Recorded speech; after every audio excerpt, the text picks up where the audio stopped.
दोस्तों नमस्कार।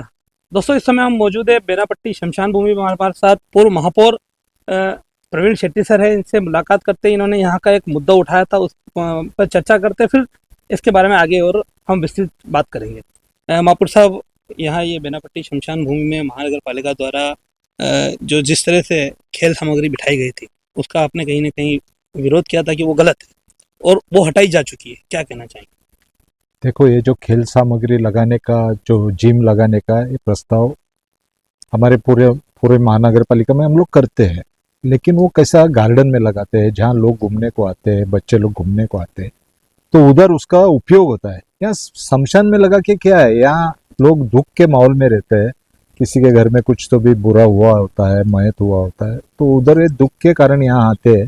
तो यहाँ अगर इधर बच्चे लोग, औरत तो हिंदुस्तान शमशान भूमि में आते नहीं है, तो बच्चे लोग इधर खेलते हैं, उधर दुख का माहौल, इधर चिल्लम चाट, तो ये अच्छा नहीं दिखता है। इसलिए हम लोग ने इसको विरोध किया था। मुझे जब ये लगाने को लिया था तभी मेरे पास यहाँ के लोगों की कंप्लेंट आई कि ऐसे ऐसे शमशान भूमि में लगा रहे, तो मैंने इसका विरोध किया। मैंने उनको बोला कि मत लगाओ इधर, फिर भी उन्होंने लगाया, तो मुझे ये विरोध करना पड़ा कि बाबा मैं जब बोलता हूँ आपको यहाँ लोगों का विरोध है तो क्यों लगाते हो आप बहुत से गार्डन है उधर लगाने की जरूरत है तो उधर लगाओ ना, छोटी छोटी कामों के लिए आपके पास बजट नहीं है करके आप लोग बोलते हैं, तो ये ऐसा काम पैसा क्यों वेस्ट करते हो आप लोग। तो मैंने इसके लिए विरोध किया कि मैंने बोला आपको मत लगाओ, फिर भी लगा दोगे, इसके पीछे कौन है? ये तो बेचारे कोई इंजीनियर रह गए लेकिन उनका नाम सामने आता, लेकिन इसके पीछे कोई अधिकारी है क्या? किसी ठेकेदार की मजबूरी है क्या? ठेकेदार के लिए कोई काम कर रहा है क्या? तो इसका मैंने इसीलिए विरोध किया था कि पैसे का गलत उपयोग मत करो, अच्छी जगह लगाओ। वो इधर बाजू में मैदान है, यहाँ के कार्यकर्ते बोलते आंगनवाड़ी है, उधर लगाओ, इसका उपयोग हो सकता है तो उधर लगाओ ना, ये नजदीकी। सीधे सीधे मैं घुमा फिरा के बात नहीं करता हूँ, सीधी बात करता हूँ। आप एक पूर्व महापौर होके, महापौर यानी प्रथम नागरिक, आज भले ही प्रशासकीय राज है और उसको कौन मॉनिटर कर रहा है वो सब जानते हैं, लेकिन पूर्व महापौर होकर यहाँ प्रशासक आपकी नहीं सुन रहा है। आप जैसा आपने बताया कि आपने नहीं मना देखो, किया था, ये उसके बाद प्रशासक के ऊपर किसका दबाव है, क्या है, इसका भी आप लोग ढूंढ लीजिए कि इसके पीछे कौन है। क्या आप प्रशासक को, अभी आप पत्रकार लोगों ने जब उपायुक्त से बात की तो बोलते नहीं गलत चल रहा है, उनको भी मालूम है गलत चल रहा है, तो कौन दबाव डाल रहा है ये सब गलत काम करने के लिए? आज प्रशासक है ना, हम तो नहीं है उधर कुर्सी पे, तो कौन इसके ऊपर, कोई आदमी, बड़ा आदमी इसके ऊपर दबाव डाल रहा है क्या? कोई किसी का इंटरेस्ट है क्या इसमें? ये जो इसमें कौन ठेकेदार है, किधर से आया है? तो इसका लगातार यहाँ पर परिवर्तन परिवर्तन की बात करें और एक तरह से भावनाओं के साथ खिलवाड़ हो रहा है, ये कहाँ तक सही है? नहीं, गलत बात है। देखो, हमको यहाँ वसई में सभी धर्म के लोग सुख शांति से सब रह रहे हैं, तो यहाँ कोई धार्मिक तेड़ नहीं है, कभी भी नहीं है और आगे भी नहीं होगा, क्योंकि यहाँ के लोग समझदार है। यहाँ के लोग ऐसे धार्मिक, पूरे जब महाराष्ट्र जलते तभी भी इधर यहाँ कुछ हुआ नहीं, तो ये सब बातें यहाँ नहीं होने वाली है और हम लोग होने भी नहीं देंगे।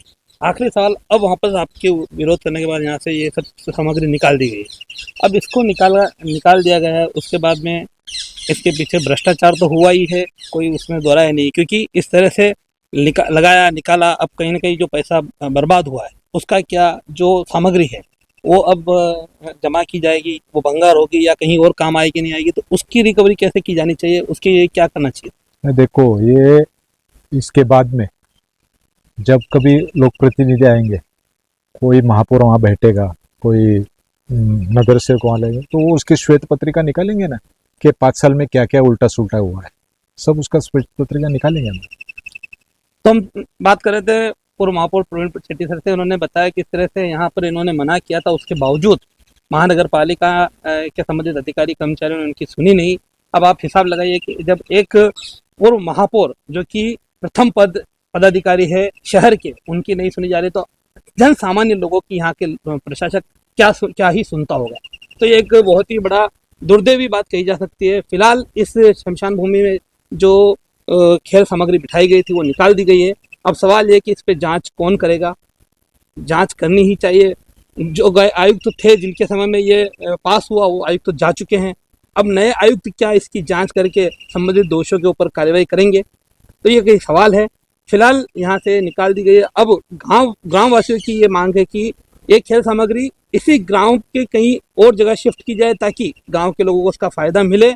ऐसे यहाँ के गांव वालों की मांग है। आता जे महानगरपालिकेतून आपले स्मशानभूमीतून जे खेळणी काढलेली आहेत हे महानगरपालिकेचं संपूर्ण ग्राउंड आहे. समजा भले इकडे जरी मुलं जरी खेळत असतील लहान मुलं तरी या एका कॉर्नरला ही संपूर्ण खेळणी या ठिकाणी बसू शकतात. हे जर या ठिकाणी साफसफाई केली तर एका साईडला संपूर्ण त्या आपल्या खुर्च्या बाकडी आणि या ठिकाणी जर ती खेळणी लावली तर आरामात एक साईडला संपूर्ण हे बसू शकतं. कारण तर मी महानगरपालिकेला विनंती करेल की संपूर्ण जे काढलेलं खेळणी आहेत ती या ठिकाणी लावावी. क्या नाम है आपका? क्या नाम है आपका? माझं नाव जेरी मचाडो.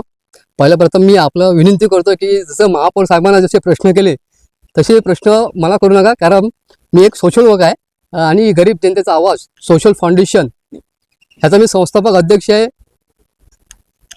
मैं सिर्फ एक ही सवाल करूंगा कि आप अभी यहाँ अपनी मुलाकात हुई तो आपका कहना है कि आपकी एक मांग है स्पष्ट तौर पर कि जो कि खेल सामग्री यहाँ से निकाली गई है उसको यही गांव में शिफ्ट किया जाए, तो क्या आपके पास ऐसा कोई प्लान है, ऐसी कोई जगह है? क्योंकि निश्चित तौर पर अभी जो खेल सामग्री निकाली गई है वो यहाँ से गोडाउन में भेजी जाएगी, उसके बाद में कब वो इस्तेमाल होगी नहीं होगी तो सड़ सकती है, नुकसान होगा, तो उसकी भरपाई कैसे की जा सकती है, क्या प्लान?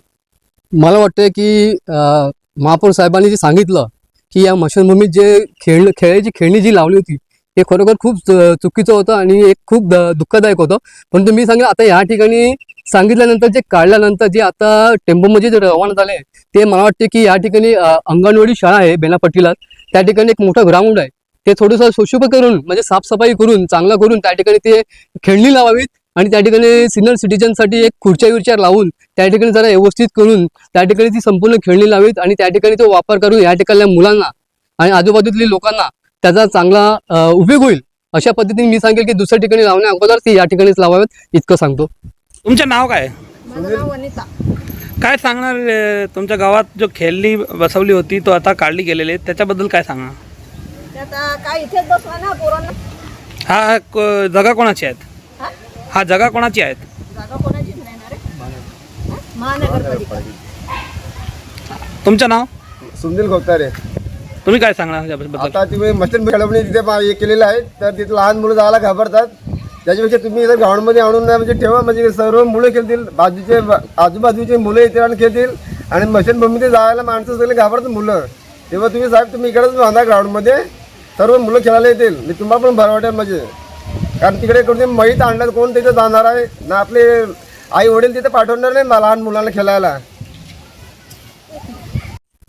तो जेरी मच्चरो साहब ने बताया कि यहीं पे गांव में आंगनवाड़ी क्षेत्र है, वहाँ पर ग्राउंड है और ये वहाँ पर शिफ्ट किया जाए ताकि इसका फ़ायदा गांव वासियों को मिले. तो कहीं ना कहीं ये पूरी बात साफ हो चुकी है. जिस तरह से महापौर साहब ने साफ तौर पर खुले साफ शब्दों में कहा और हमने भी आगे कहा है, अब महानगर पालिका क्या इन दोनों ही पहलू पर विचार करेगी. एक तो ये कि जो नुकसान महानगर पालिका का जो पब्लिक के पैसे का हुआ है अब तक उस पर, और दूसरा जो सामग्री अब इस्तेमाल में फ़िलहाल नहीं आने वाली है उसको फिर से इस्तेमाल में आ पाए ऐसी जगह शिफ्ट किया जाएगा, ये सवाल बड़ा है. फिलहाल आज के भी के लिए इतना ही.